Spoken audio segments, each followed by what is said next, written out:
Buenas tardes. Vamos a empezar esta retroalimentación sobre el principio de fe pública y registral y el principio de publicidad.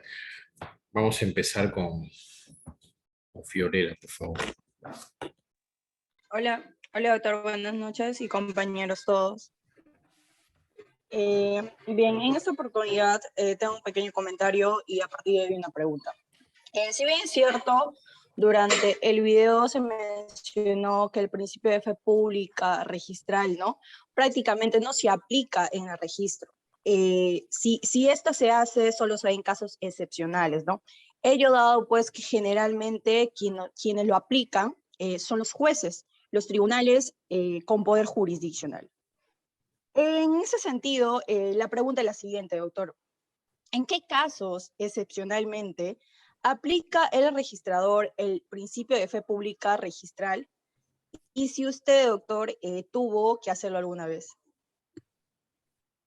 A ver, no, creo que en los años que he venido trabajando en registros, no he tenido oportunidad de aplicar el principio de fe pública, porque a ver, la fe pública implica el tráfico, o sea, el tráfico jurídico, el tráfico inmobiliario. Entonces, la persona que va al registro y amparándose en el registro adquiere o realiza un negocio jurídico, adquiere un derecho, se entiende que no debería perder su derecho. Entonces, esa discusión es una discusión que usualmente se hace en los tribunales, o sea, es el Poder Judicial el que va a determinar si efectivamente o sea, hay un tercero registral y que está amparado por la fe del registro y que por tanto no perdería su adquisición. Ahora, en el video yo señalo que eventualmente el registrador podría aplicar este principio en la medida de que haya de por medio un mandato judicial. O sea, directamente, al menos no creo que se aplique este principio. O sea, o sea, al menos no lo conozco, porque nosotros no podríamos determinar, o sea, lo que sí nosotros evaluamos es el tema de la legitimación, o sea, el tema de la exactitud y certeza que se maneja en el registro. Pero, pues, como le digo, eventualmente podríamos nosotros aplicar en la medida de que sea un mandato judicial. O sea, esa es Ahora, directamente no te podría decir en estos momentos en qué casos el registrador aplica el principio, porque nosotros no otorgamos derechos, nosotros no decimos el derecho, nosotros no tenemos jurisdicción. Lo que nosotros hacemos es escribir y dar publicidad a la inscripción, o sea, eso es lo que hacemos, ¿ok? Entendido, doctor. Gracias. A ver, vamos a continuar con Sofía, por favor. Doctor, buenas tardes, ¿me escucha? Sí, buenas tardes. Sí, doctor, justamente mi pregunta se relaciona un poco con la pregunta dada anteriormente respecto al artículo 2014 que regula la fe pública registral.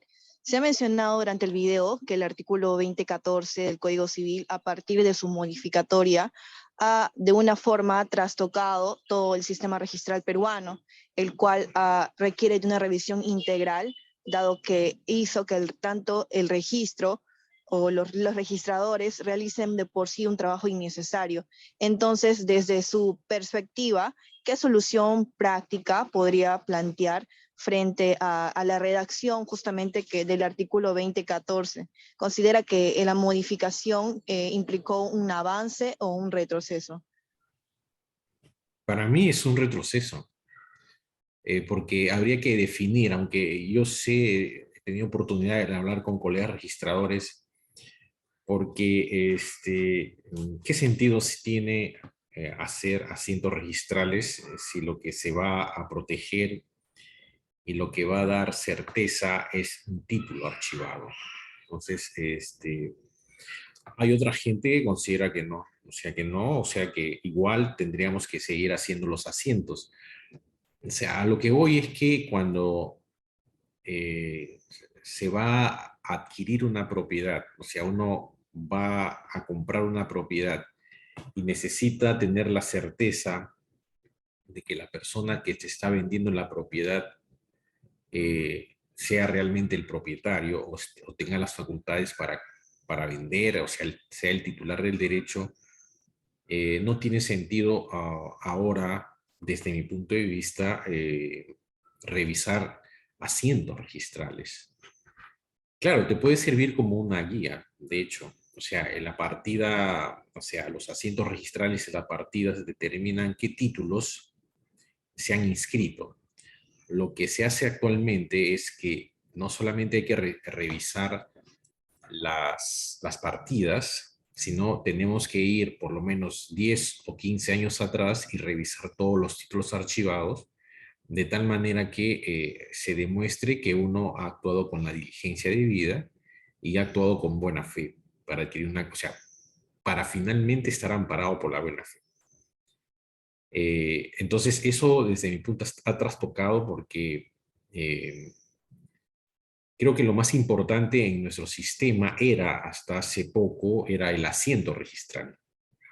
Lo que pasa es que ahí va también la crítica y ahí va que excepcionalmente o en alguna medida nosotros también hacemos algo de fe pública, es que los tribunales, antes de la modificación del 2014, cuando se señalaba que la interpretación que ellos daban, o sea, cuando se hablaba de las nulidades o de los vicios que consten en los registros públicos, el problema es que la Corte Suprema, en algunos casos, solamente se refería o hacían el análisis desde el asiento registral, o sea, desde la partida.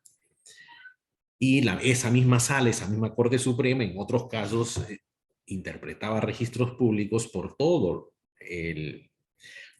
lo que hay en el registro, no solamente partidas, asientos, sino índices, archivados, etcétera, etcétera. Entonces, esa era la contradicción de la Corte Suprema. Y como la Corte Suprema nunca ha podido hacer un pleno y ponerse de acuerdo sobre este tema, lo más práctico ha sido con los lobbies que usualmente, porque esta es una práctica que hacen los bancos, porque los bancos, si hubiera afectado seguramente al sistema financiero, probablemente esta ley no se hubiera dado. Pero los bancos ya tenían esta práctica de revisar no solamente los asientos, sino también los archivados. Entonces, ese era el problema con la Corte Suprema. Y finalmente se modificó el artículo 2014 y ahora se señala que son los títulos archivados los que te van a dar la buena fe. O sea, ese es, en otras palabras, lo que te dice el 2014. O sea, ya los asientos, desde mi punto de vista, son intrascendentes. O sea, no tiene sentido redactar. Ese es lo que yo pienso. Hay gente y hay registradores que piensan todo lo contrario de lo que yo pienso, pero se necesita repensar el sistema registral peruano con esta modificatoria. Yo pienso que se ha trastocado el sistema porque lo más importante, o sea, ¿en qué sistemas estamos? Ya hemos estudiado los sistemas registrales. Hay los sistemas de transcripción y hay los sistemas de inscripción. Bueno, hasta antes de la modificación del 2014, estábamos en un sistema registral de inscripción, o sea, sacar un extracto o un resumen de lo más relevante para terceros. Sin embargo, a partir de la modificación del 2014, ya no tiene sentido desde mi punto de vista si es que vamos a archivar, si vamos a tener archivos, y siempre hemos tenido archivos, pero que sea el archivo lo más relevante para aplicar la fe pública, entonces yo me pregunto, ¿qué sentido tiene hacer asientos? Simplemente se debe dejar constancia que se ha archivado un título y, o sea, se ha calificado el título que se lo está archivando. O sea, ya nos hemos convertido, desde mi punto de vista, en un sistema de transcripción. Evidentemente no transcribimos todo el título, simplemente lo archivamos, o sea, como en el sistema francés. O sea, nos hemos convertido, en pocas palabras, en archivadores de títulos, porque lo más importante para la buena fe es el título archivado y ya no el asiento. Entonces, ¿qué sentido tiene el asiento? Estas ideas esta idea que yo tengo, evidentemente necesita ser desarrollada y quizás estudiada en mayor profundidad para hacer una proposición y, en todo caso, hacer un trabajo de investigación para demostrar esto. Pero hay otra gente, he tenido oportunidad de conversar con otros registradores que ellos consideran que sí, o sea, que no ha pasado nada, que igual hay que seguir haciendo los asientos porque finalmente esa es de eso se publicita, pero los archivados también se publicitan y todo lo que hay en el registro, o sea, los índices, los archivados y las partidas son públicos, o sea, se publicita. Entonces, habría que definir, o sea, lo que se ha debido decir, y siempre el criterio del tribunal registral ha sido que lo más importante en el registro no son los archivados, sino los asientos. ¿Por qué? Porque estamos en un sistema de inscripción. La pregunta que yo me hago es, ¿qué sistema tenemos ahora? ¿Qué sistema? Es un híbrido, o sea, hacemos asientos que no tienen trascendencia, desde mi punto de vista, porque cuando vas a adquirir una propiedad, lo que tienes que hacer es investigar hacia hacer un estudio de los títulos. Ya no un estudio de los asientos. Los asientos no tienen relevancia ya. En materia judicial no tiene relevancia, porque tienes que hacer el estudio de los títulos porque ahí se va a determinar si existe algún vicio, alguna nulidad. Si no hay en los títulos archivados ningún vicio, ninguna nulidad evidente, entonces tú tienes fe pública, tienes buena fe. Y eventualmente no perderías tu derecho. ¿Ok? Ok, doctor, muchas gracias. A ver, vamos a seguir con Pinedo Bruno.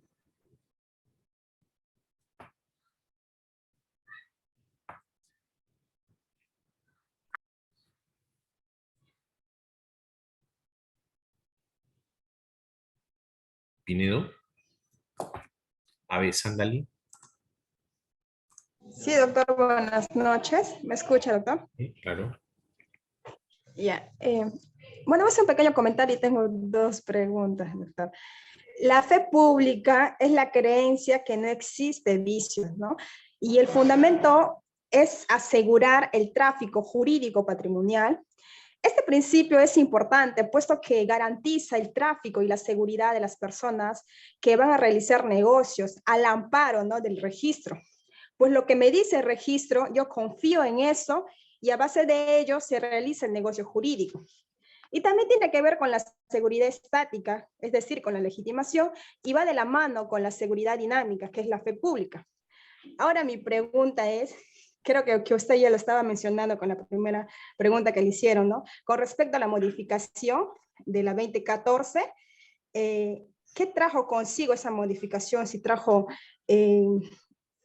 si hay buenas consecuencias, ¿no?, a raíz de esa modificación. Y la otra pregunta es con el vicio subsanable. ¿Quiere decir que ese vicio subsanable no había una buena fe pública? Esa sería mi pregunta, doctor.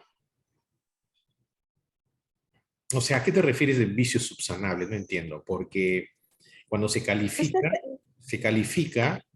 cuando se califica, el registrador, si encuentra vicios que tiene el título, se observa, no se inscribe. Entonces, no entiendo tu pregunta, porque si ya Sí, tenemos... en el video lo estaba escuchando, doctor, y quería saber si, bueno, no, ese vicio que el registrador, el vicio subsanable, ¿no? Dice que no hay buena fe con respecto a ese vicio, y si ese vicio es de un error material o formal. Esa es mi pregunta. No, lo que pasa es que o sea, ahora, el registrador se puede equivocar, de hecho, pero si detecta el vicio, evidentemente lo tiene que observar. Ahora, si el vicio es un vicio que se puede subsanar, o sea, se puede corregir a través del reglamento, porque se pueden hacer rectificaciones en mérito a los archivados, bueno, se subsana. O sea, a eso iba seguramente el comentario que se hizo en el video, cuando se habla de los vicios subsanables. Sí, Ahora, doctor, eso. ya, ahora tu primera pregunta no le he tomado notas, ¿estabas refiriendo a qué cosa? Sí, a la modificación de de la ley 2014, y sí, qué buenas consecuencias trajo esa modificación. Bueno, ha aclarado el tema para los jueces. O sea, los jueces ahora ven, o sea, lo que dice el 2014 es que se tiene que tener en cuenta, eh, o sea, eh, los asientos registrales por un lado y los archivados. El tema era cuando en la redacción primigenia se señalaba, o sea, decía, el tercero que de buena fe adquiere a título oneroso algún derecho de persona que en el registro aparece con facultades para otorgarle, mantiene su adquisición una vez inscrito su derecho, aunque después se anule, rescinda, cancelen o resuelven el derecho del otorgante por virtud de causas que no consten en los registros públicos, decía. Ahora señala el Código Civil en los asientos registrales y los títulos archivados que lo sustentan.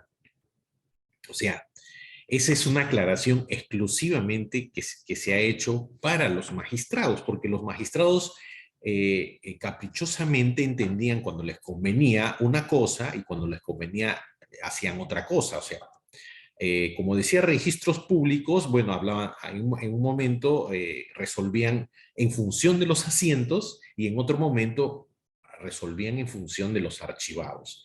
Entonces, lo que ha modificado el 2014 es precisar que finalmente lo que se tiene que hacer es revisar todo. O sea, revisar para mí, o sea, ese de señalar los asientos registrales y los títulos que los sustentan, me parece que no tiene sentido. Porque si los archivados son lo más importante, porque eso es lo que está diciendo. Porque si el archivado, si el asiento no concuerda con el archivado, se tiene que corregir. O sea, lo que prima es el archivado y no el asiento. Entonces, esa es una aclaración que se ha hecho exclusivamente a los magistrados.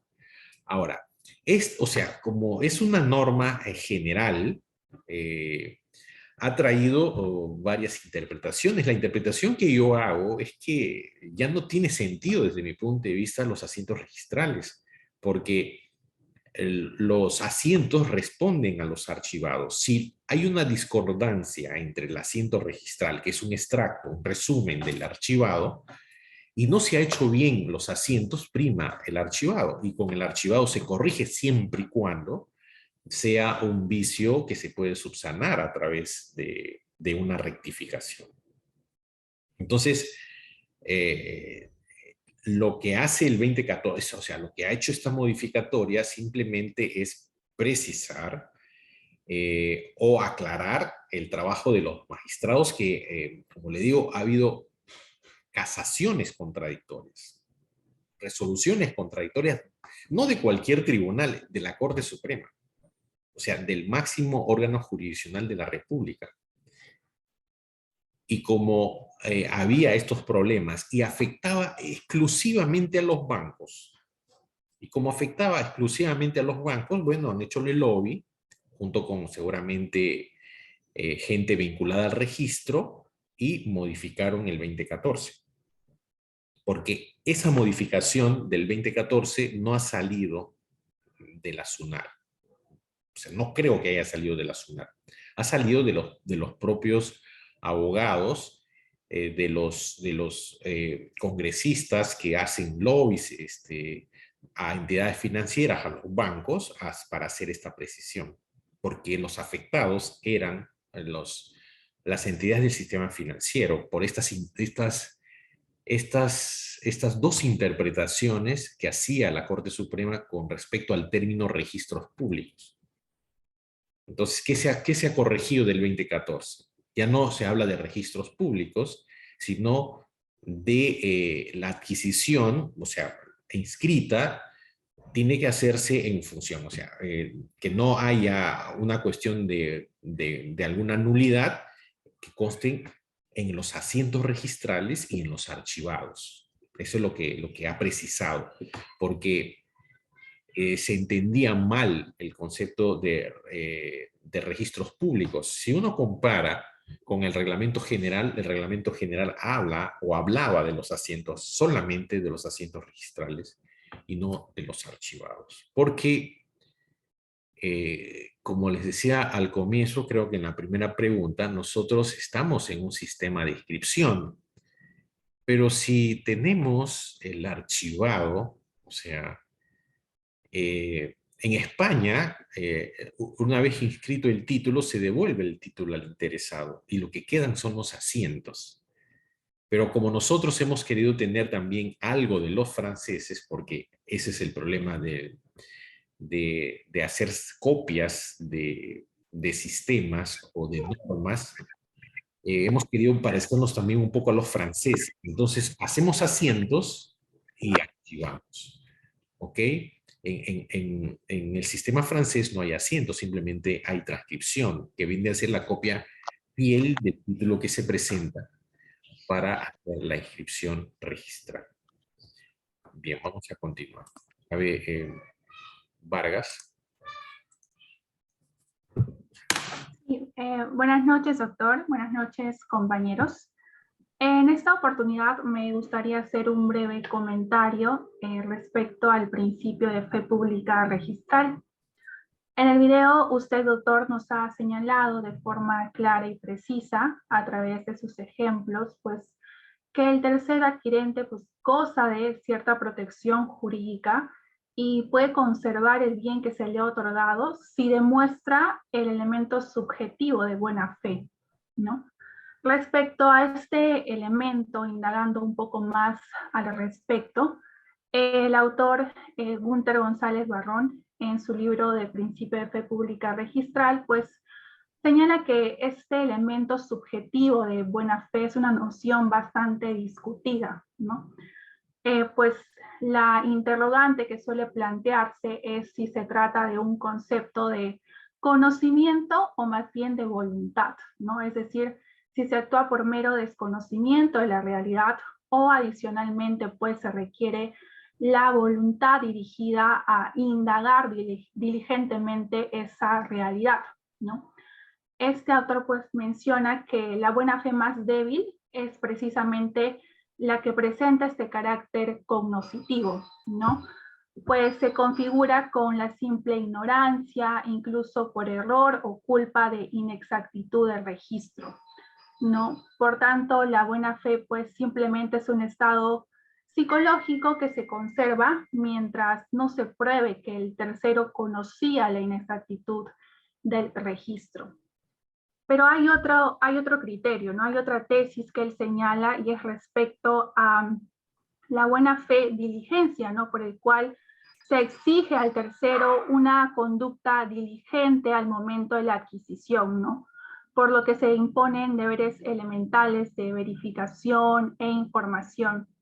Y de tal suerte, pues, no basta alegar el simple desconocimiento, sino que además el sujeto que pretende gozar de esta tutela se obliga, pues, a realizar una actuación conforme a los cánones mínimos de honestidad en la adquisición, ¿no? Finalmente se concluye que esta tesis de buena fe diligencia es claramente la más preferible frente al resto. Eso es todo, doctor. Ok, gracias, Alisa. Sí, efectivamente hay varias interpretaciones que se hacen con respecto a la buena fe. O sea, no basta el desconocimiento. O sea, lo que se exige es que el que va a ampararse con la fe pública tiene que actuar con la diligencia debida en el registro o diligencia debida para hacer la adquisición, que implica hacer la revisión de los archivados, o sea, como dice el 2014, de los asientos y los archivados. Entonces, eso es lo que se le va a exigir al al adquiriente. O sea, la buena fe, una buena fe activa o diligente, como lo dice el señor Gunther González Barrón. O sea, una buena fe activa, o sea, una buena fe no pasiva, una buena fe que implica hacer las indagaciones correspondientes, o sea, hacer el estudio, lo que se llama el estudio de los títulos. O sea, para hacer una adquisición, lo que pasa es que hay que hacer estudios. O sea, desde que yo era estudiante, yo sabía que teníamos que hacer un estudio de los títulos. Yo cuando era practicante, yo iba al registro a transcribir ahora, o sea, lo que se llama la publicidad directa. Porque hay la publicidad indirecta que se hace a través de las certificaciones. Entonces la publicidad directa es a través de la manifestación. Entonces yo recuerdo que a mí me mandaba, cuando era abogado, cuando el abogado me mandaba al registro, me hacía estudiar, me hacía copiar las partes. Estas partes tienes que copiar tanto de los, sobre todo de los asientos, o sea, la manifestación de los asientos o la manifestación de los archivados. O sea, o en todo caso, pedíamos copias literales para también igual hacer el estudio. Y el estudio implicaba hacer un análisis del otro elemento, que es el elemento objetivo. O sea, esta diligencia, o sea, van de la mano, o sea, el elemento subjetivo y el objetivo. O sea, el elemento subjetivo implica buena fe diligente, una buena fe activa, una buena fe que significa indagación, investigación. Y por otro lado, la investigación va de la mano para encontrar, o sea, el elemento objetivo, o sea, la inexistencia de causales de ineficacia o de nulidad del negocio jurídico. ¿Ok? Entonces es importante, o sea, no es una buena fe pasiva. O sea, porque yo recuerdo siempre el concepto que nos daba un profesor de Derecho Civil sobre la buena fe. Él decía que es la creencia de tener derecho por error o ignorancia de hecho de derecho. O sea, pero esa es una definición muy abstracta.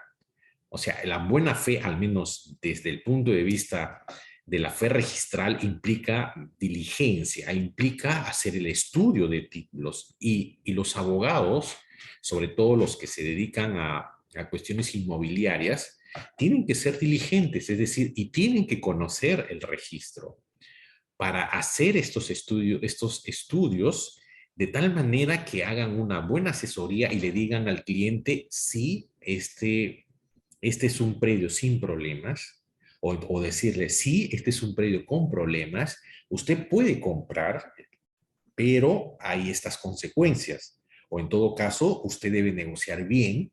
Si le están ofreciendo una casa a $100,000, usted compre por 10,000, porque los otros 90,000 usted va a litigar, va a discutir un mejor derecho. ¿Ok? Bien, vamos a continuar. No sé si está conforme la señorita. Bien, vamos a continuar a las Cubas. Sí, doctor, buenas tardes. Al leer un artículo surge una pregunta que me gustaría aclarar un poco. Y usted también lo mencionó al principio, no sé, creo que de la compañera Sandeli. Dice, una situación que obra en un título archivado, pero no en la partida registral, resulta oponible frente a terceros. Es decir, ¿la publicidad registral emana solo de las partidas registrales o también de los títulos archivados? No, al principio emana, o sea, no, el trabajo práctico que nosotros hacemos es trabajar con los asientos. Y eso es oponible, en principio. Ahora, si hay rectificaciones, o sea, uno cuando hace la observación sin revisar los archivados, a veces hacemos eso, entonces el interesado lo que va a hacer es decirte o advertirte cuál es el error. Oiga, tiene que corregir el error, porque en el archivado dice otra cosa. El asiento no guarda concordancia con el archivado. Porque cuando se habla de inexactitudes, ahí yo siempre digo, las inexactitudes tienen niveles. El primer nivel es de la realidad extrarregistral con la realidad registral. Esa es una inexactitud, cuando no concuerda la realidad extrarregistral con la realidad registral. Si concuerdan, se dice que hay exactitud. Ahora, dentro de la realidad registral hay estos dos elementos importantes, el asiento y el archivado. ¿Ok? Muchas veces hay una discordancia entre el asiento con el archivado. Ahora, cuando hablamos de la oponibilidad, lo que prime es el asiento, porque estamos, les acabo de decir, estamos en un sistema de inscripción de asientos registrales, y eso es lo oponible, eso es lo que se publicita en principio. Lo otro es secundario. ¿Ok? Ahora, cuando hay esta discordancia entre el asiento y el título archivado, hay que hacer la rectificación, porque tiene que estar concordante, o sea, el asiento tiene que reflejar lo que dice el archivado. Ahora, el asiento es un extracto, es un resumen, porque si yo voy a copiar todo, ya no estamos en un sistema de inscripción, sino en un sistema de transcripción de títulos, o sea, de copiar títulos o sacar una fotocopia. ¿Qué hacemos nosotros? A nosotros nos presentan los títulos. Y eso, si está bien, lo archivamos. O sea, en el sistema de transcripción es así. Si está bien, lo archivamos. No hacemos nada más. Pero como nosotros estamos en un sistema de inscripción todavía, para muchos, yo creo que se debe revisar todo. En todo caso, entonces lo que prima para que sea oponible a terceros, en principio, es el asiento registral. Si se advierte, o sea, si advertimos nosotros la discordancia, porque nosotros también advertimos, los registradores advertimos esa discordancia. Cuando hay esa discordancia, nosotros no, a partir de la discordancia,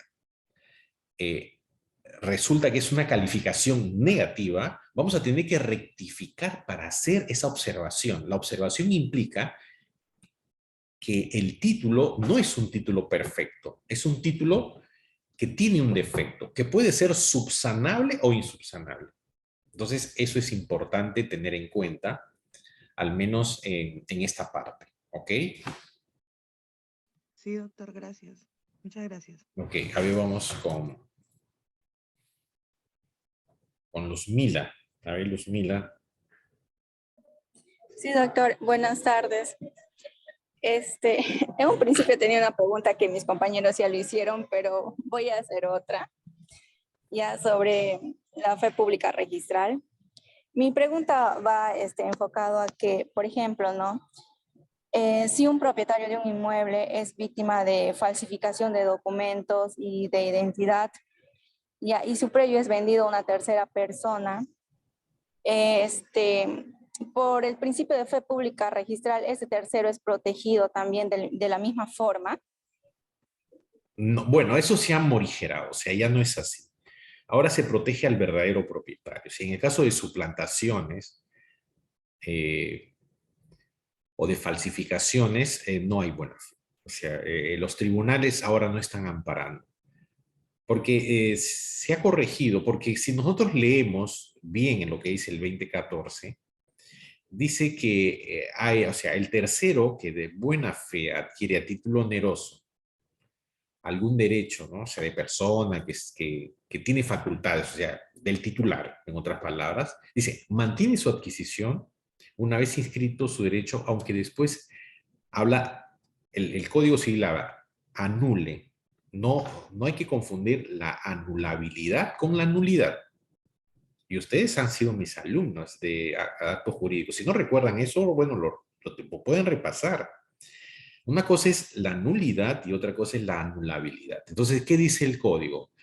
Aunque después se anule, rescinda, cancele o resuelve el derecho del otorgante.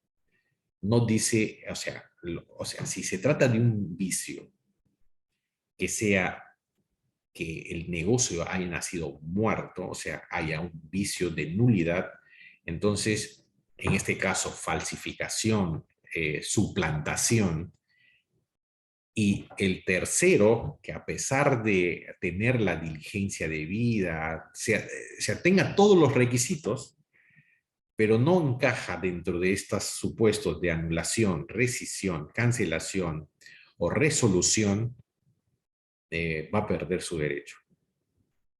O sea, no va a ser amparado con la buena fe. No sé si he sido claro, Luzmila. O he confundido más el asunto, Luzmila. ¿Estás ahí todavía? Sí, sí, claro, ¿no? Mi duda iba enfocada en eso y está bien tal como usted lo está mencionando. No sería lógico, ¿no? Que el tercero sea protegido No, no. porque hay un titular de ese bien y no sería justo, ¿no? Que se le expropie. Sí, sí, doctor. Muchas Claro, gracias. claro, o sea, el tema es, se protege al verdadero propietario.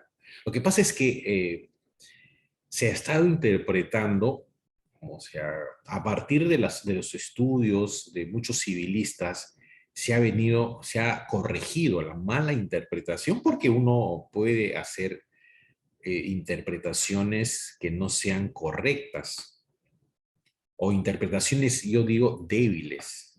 ¿Mm? Entonces, estas interpretaciones que se hacían eran interpretaciones en donde caía todo, o sea, la buena fe, o sea cualquier falsificación, suplantación, o sea, como se dice, blanquean en la inscripción. O sea, y eso he podido ver en vehicular, cuando estuve hace muchos años he sido registrador de vehicular, habían estas inscripciones con documentos fraguados o falsificados. Lo que hacían era, vendían y automáticamente aparecían en menos de un mes o 2 meses, 3, 4 o 5 ventas de un vehículo, con la intención de aplicar la buena fe registral.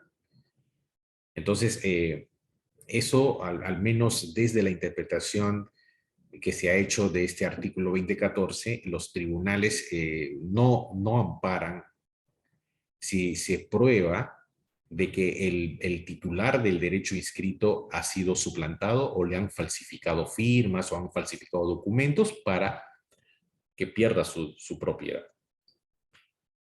Ok, ahí vamos a continuar. A ver, Córdoba. Gracias. Ya Luzmila. Córdoba. Buenas noches, doctor. ¿Me escucha perfectamente? Sí, claro. Muy bien. Buenas noches, profesor, compañeros. Voy a hacer primero una pequeña intervención y luego de ahí nacerá nuestra pregunta. Para comenzar, quiero entender que estos videos que vemos tienen que ser relacionados con los conocimientos que tenemos de años anteriores. Justamente eso es lo que ha explicado usted, que deberíamos saber qué es nulidad y anulabilidad. Muy bien. Entonces yo hago una referencia al concepto de buena fe, que es un concepto que nos va a perseguir siempre en el derecho y lo hemos estudiado incluso en otros cursos. Y es el principio en que consiste pues en un estado de la acción o acto jurídico que exige, ¿no?, ciertos condicionamientos éticos, morales, que rigen el sistema normativo y que deben presumir pues que la persona está actuando de manera honrada y leal. Ahora, esto con respecto al principio general de buena fe. Yo quiero hacer un traslado, también una relación con respecto al principio de publicidad registral que se ha expuesto en la clase pasada. Y yo lo entiendo de esta forma. Si para entablar cualquier relación jurídica se requiere un máximo o cierta certeza, digamos que para comprar algo, se requiere que el vendedor sea dueño y que lo que sea que pase con el inmueble sea lo que el vendedor manifiesta. Y entonces hay dos posibilidades. Me encuentro yo ante dos alternativas. Es que yo y el dueño del inmueble emprendamos averiguaciones, ¿no? Yo averiguo quién es este inmueble, quiénes han sido los dueños, en fin, muchas cosas que acarrean una investigación por mi parte que sería pues largo y costoso. Y la otra alternativa es donde participa el Estado y es donde participa justamente registros públicos, ¿no? Es la que en el Estado interviene para satisfacer esa necesidad. Es decir, yo no tengo que averiguar porque puedo ir a registros públicos y satisfacer esa necesidad de que a través de esa organización que tienen de un sistema de publicidad, de registro, de archivo, entonces esta organización valdría, ¿no? Tienen garantía de certeza para que podamos hacer negocios jurídicos, transacciones y otras cosas con la seguridad, ¿no? De que se presume que la buena fe que ya han adquirido los documentos o cualquier tipo de relación plasmada en los registros públicos. Ahora, mi pregunta es, ¿esta publicidad registral que ampara la buena fe registral puede ir más allá de un título archivado? Recordemos que es un título archivado, es que contiene los documentos que se presentan en la inscripción de un acto dentro de los registros públicos, ¿no? ¿Puede ir más allá esto, doctor? O sea, la publicidad de los archivados, ¿a eso te refieres? La publicidad registral que amparada en la buena fe pública registral, ¿puede ir más allá de un título archivado? No, o sea, lo que está fuera del registro es como, no sé si ustedes ya seguramente, probablemente, con algún profesor de derecho procesal han escuchado esta frase o esta idea de que lo que no está en el expediente no está en el mundo. O sea, ¿cómo se resuelve un problema? O sea, entre comillas siempre, porque eso es una cuestión teórica. O sea, ¿cómo se resuelve un problema judicial? En base a lo que está en el expediente. En el expediente están las pruebas, están los hechos, y en función de los hechos se va a aplicar una norma y se resuelve el problema. ¿Ok? O sea, lo que no está en el expediente no está en el mundo. O sea, no se puede resolver un problema que no esté en el expediente. ¿Ok? O sea, o amparándose fuera de lo que está fuera del expediente. Entonces, lo mismo sucede en la publicidad. Nosotros damos publicidad de lo que tenemos en el registro. O sea, no podemos, o sea, la publicidad no se extiende más allá de los archivados. Ahora, que los archivados, que un archivado, ¿el archivado qué tiene? El archivado en el archivado constan actos, constan derechos, constan contratos que han sido calificados e inscritos. Ahora, estos actos o contratos o negocios pueden tener referencia fuera del registro, por supuesto que sí. Pero la publicidad no va, o sea, no va a ir más allá. No podría ir más allá. Ese ya es un tema que, o sea, el registro no lo ampara. Ya tendría que ser una evaluación judicial, exclusivamente judicial para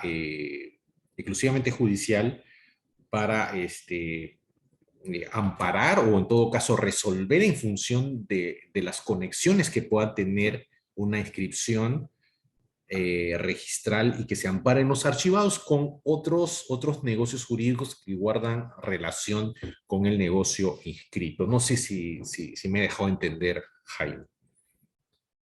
Sí, doctor, lo ha dejado entender muy bien. Y, doctor, ahí nace otra duda. Y en el caso de que ya no fuesen archivados, si no fuesen, por ejemplo, digamos que yo tengo 4 hermanos inscritos como dueños de un predio, que en realidad somos 5, pero solo aparecemos 4, ¿ya? Este quinto, ¿qué podría ser? Porque también debe tener parte, ¿no? Si solamente, claro, en el asiento solo estamos 4, yeah, y el quinto no aparece. O sea, si los 4 han comprado y no aparece el quinto hermano, bueno, no hay ningún problema. O sea, el quinto hermano no tiene por qué aparecer porque no ha comprado. No, claro, ya sí, pero ahora, pero si el hermano ha adquirido, ¿no? Claro. Si el hermano ha adquirido por testamento, los hermanos, por testamento o por sucesión intestada, obviamente este quinto hermano, que no figura como titular de los bienes, bueno, va a tener que hacer un trámite judicial, o sea, tiene que hacer una demanda de petición de herencia para que pueda figurar y ser partícipe de ese derecho, ¿no? No sé si por ahí va tu pregunta, Jaime. O sea, Sí, doctor, sí, muchas gracias, sí. Ok. Lo he entendido. Lo ha quedado claro, gracias. Ya, ok. A ver, ahora vamos con Zulita Rojas. A ver, Rojas, la señorita Rojas. Sí, doctor, buenas noches. Mi pregunta es la siguiente, ¿no? ¿Se puede presumir la buena fe mientras no se pruebe que el tercero conocía la inexactitud del registro? ¿Se puede hacer eso, doctor? O sea, a ver, lo que pasa es o sea, quien afirma algo tiene que probarlo. Ese es un principio general del derecho. O sea, la buena fe se presume siempre. O sea, ese es un principio general también. Sin embargo, la buena fe puede ser desvirtuada, ¿no? O sea, probar, o sea, quien niega la buena fe, o sea, la buena fe se presume como regla general. Quien lo niega, o sea, quien dice que no ha habido buena fe, tiene que probar que no ha habido buena fe. ¿Ok? No sé si por ahí va tu pregunta, Zulita.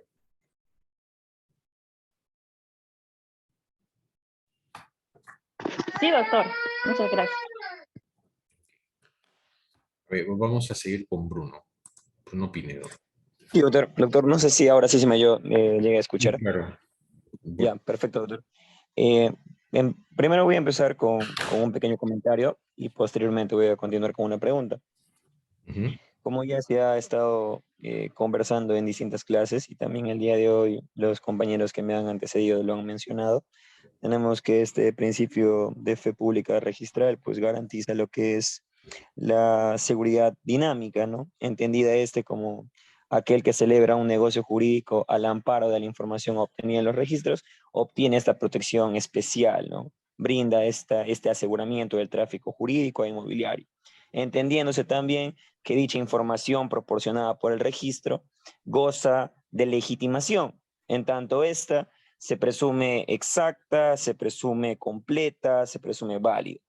Ahora aterrizando ya en la definición planteada en la diapositiva del video que nos ha enviado, pues tenemos que, atendiendo a ello, se define o significa que el sistema registral confiere esta seguridad jurídica a aquella persona que, amparándose una vez más en la información del registro, adquiere e inscribe un derecho conforme a los requisitos de onerosidad de su adquisición y también de fe pública. Y posteriormente se desglosa lo que son los requisitos. Allí podemos hablar de lo que es el elemento subjetivo, el elemento objetivo, ¿no? El elemento negocial, el elemento de regularidad de las adquisiciones y finalmente el elemento de cierre. Mi pregunta se enfoca más en lo que refiere al elemento negocial. ¿Por qué existe la necesidad de que este negocio jurídico a celebrarse sea a título oneroso? Yo recuerdo que usted en su ejemplo señalaba que A de manera fraudulenta le vende a B y B dona a C. De todas maneras, de inicio, esto ya no podría ser amparado por la fe pública, porque no se estaría cumpliendo con el requisito del elemento objetivo, el cual comprende que efectivamente no exista causales de ineficacia o de nulidad del negocio jurídico, ¿cierto?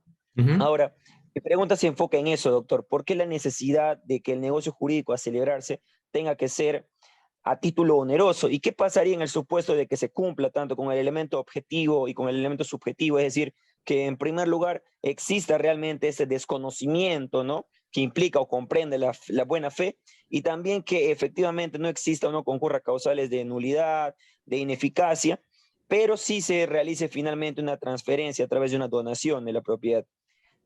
¿Obtendría amparo o no, doctor? No, o sea, por eso el Código Civil habla de que sea, o sea, lo que pasa es que las transferencias a título oneroso implica un desprendimiento, ¿no es cierto? O sea, yo me desprendo del precio, o sea, del dinero para obtener eso. Entonces, si yo hago eso, entonces debería estar amparado. Por eso se dice que el elemento negocial se refiere a que tiene que existir un negocio válido y que sea además a título oneroso, o sea, válido, que cumpla con todas las formalidades que se requiere para adquirir una propiedad. Ahora, cuando se trata de a título gratuito, bueno, o sea, o sea, no hay buena fe, o sea, no sería amparado esta persona que adquiere porque simplemente ha recibido eh, una donación que implica que el donatario no hace o no da ninguna contraprestación o prestación, o sea, no da nada a cambio. Entonces, ¿cómo se le va a amparar a esta persona que no da nada a cambio? Simplemente le han regalado, simplemente ha aceptado una donación. El donante es el falsificador, el donante es el delincuente, el donante es el suplantador. Yo he tenido oportunidad de ver esos casos en el registro, donde se ha caído, o sea, he visto las resoluciones judiciales donde se ha caído el tema de la buena fe, o sea, el que adquiere, o sea, se prueba en un proceso de que el verdadero titular ha perdido su derecho producto de una falsificación y luego este falsificador que aparece como titular le da a otra persona en donación, pierde. Yo recuerdo un caso de una universidad, no voy a decir el nombre, pero es una universidad privada de las dos que había acá, o tres. Hace muchos años, a un señor le suplantaron, le falsificaron firmas en un terreno por la carretera Ictus Nauta y producto de eso, este falsificador hizo donaciones a la universidad.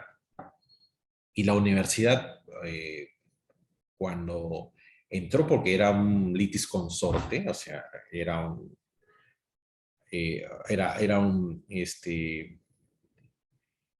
fue también involucrada en el proceso, entonces,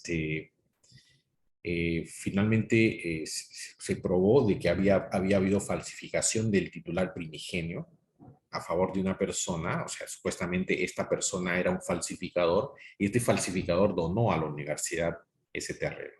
Entonces, en el proceso, cuando vino, o sea, llegó al registro, se probó de que había falsificación y por tanto la universidad también perdía esa propiedad porque no había, no estaba amparado por la buena fe porque no tenía, o sea, la universidad no se desprendió de un patrimonio para adquirir esa propiedad.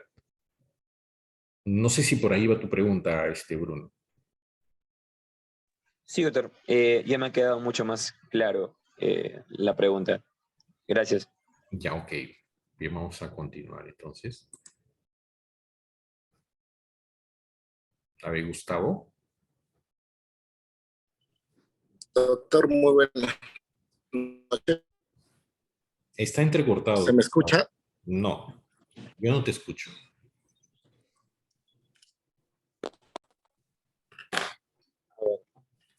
Ahora, doctor. Está mejor, a ver, ¿cuál es tu comentario o pregunta? A ver, doctor, muy buenas noches. Discúlpeme, bueno, los compañeros han aclarado bastante sobre el tema y mi pregunta no es la original, la tuve que acomodar. Bueno, la modificación introducida al artículo 2014 del Código Civil a través de la ley 30.313 se dio a través o por culpa del caso Orellana, y si fue así, ¿cómo se dio este caso, doctor? No sé si nos podría explicar. Y bueno, esa es una...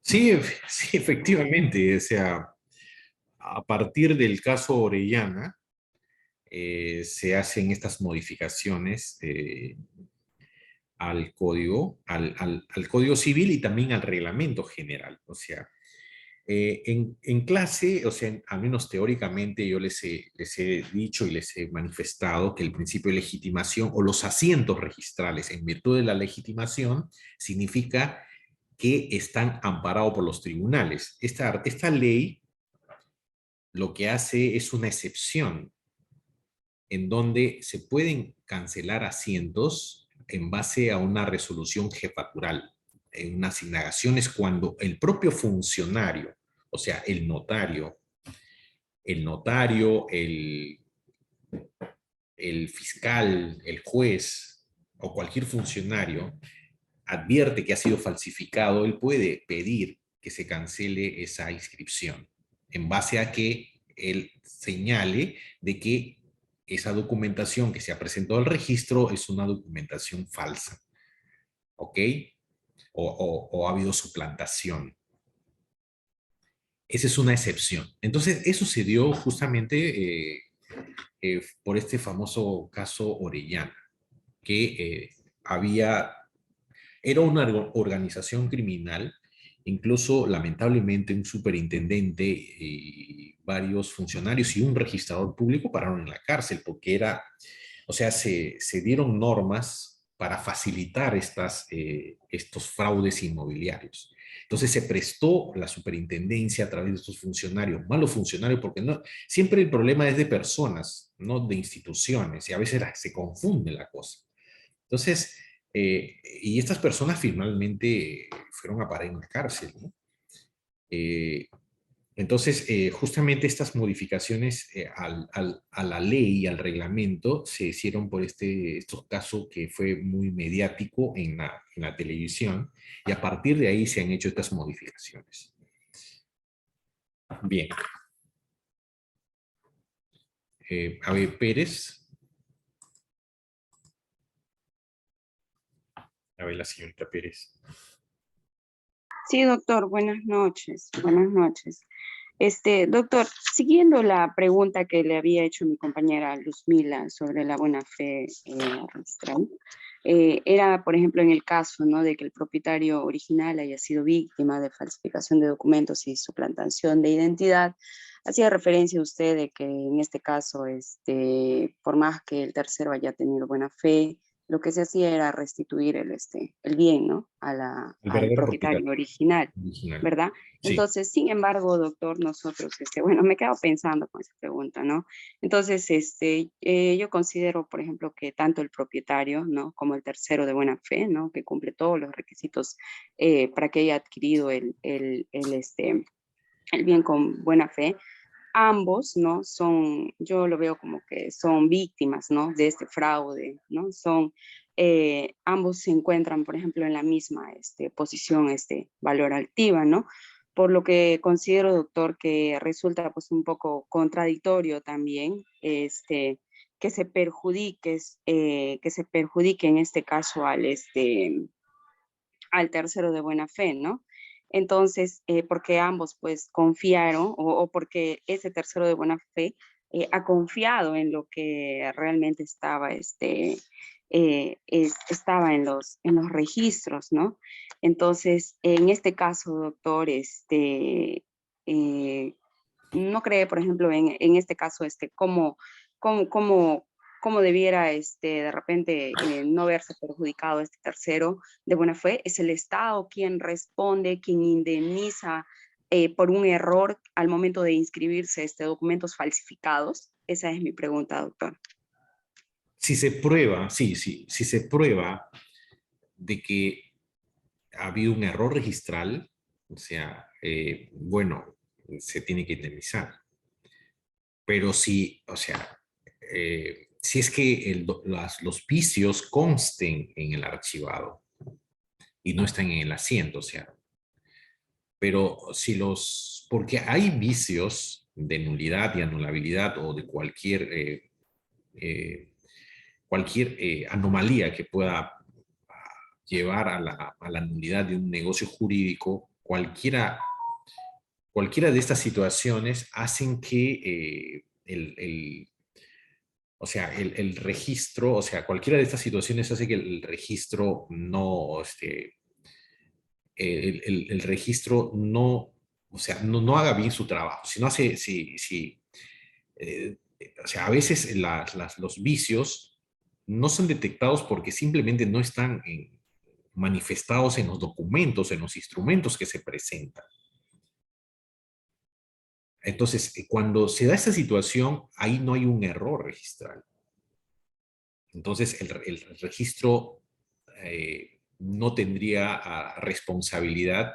Y este tercero, su pregunta es interesante, porque el tercero también es un tercero que se ha desprendido de dinero, ha hecho alguna inversión, entonces verse perjudicado y perder la propiedad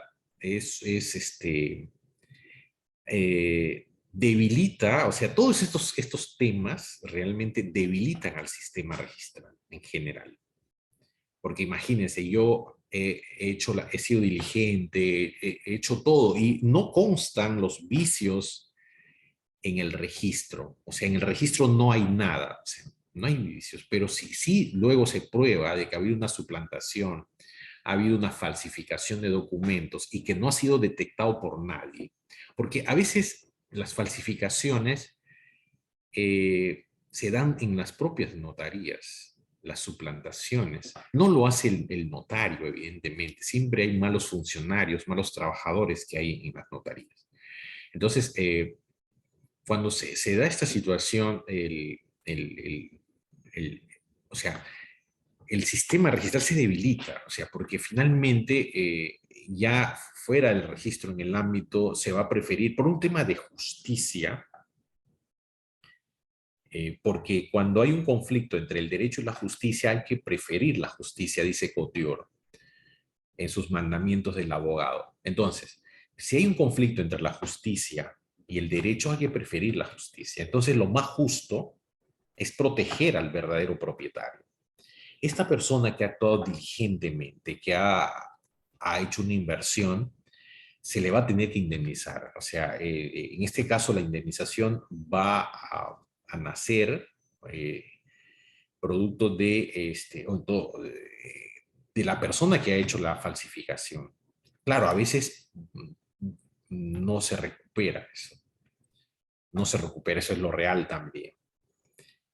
Pero en este conflicto entre el verdadero propietario y el propietario aparente, hay que preferir al verdadero propietario y por un tema de justicia. O sea, una persona que le han despojado de su propiedad no puede perder esta propiedad. O sea, no haya sido despojado de su propiedad de manera ilícita, de manera fraudulenta, no puede perder la propiedad.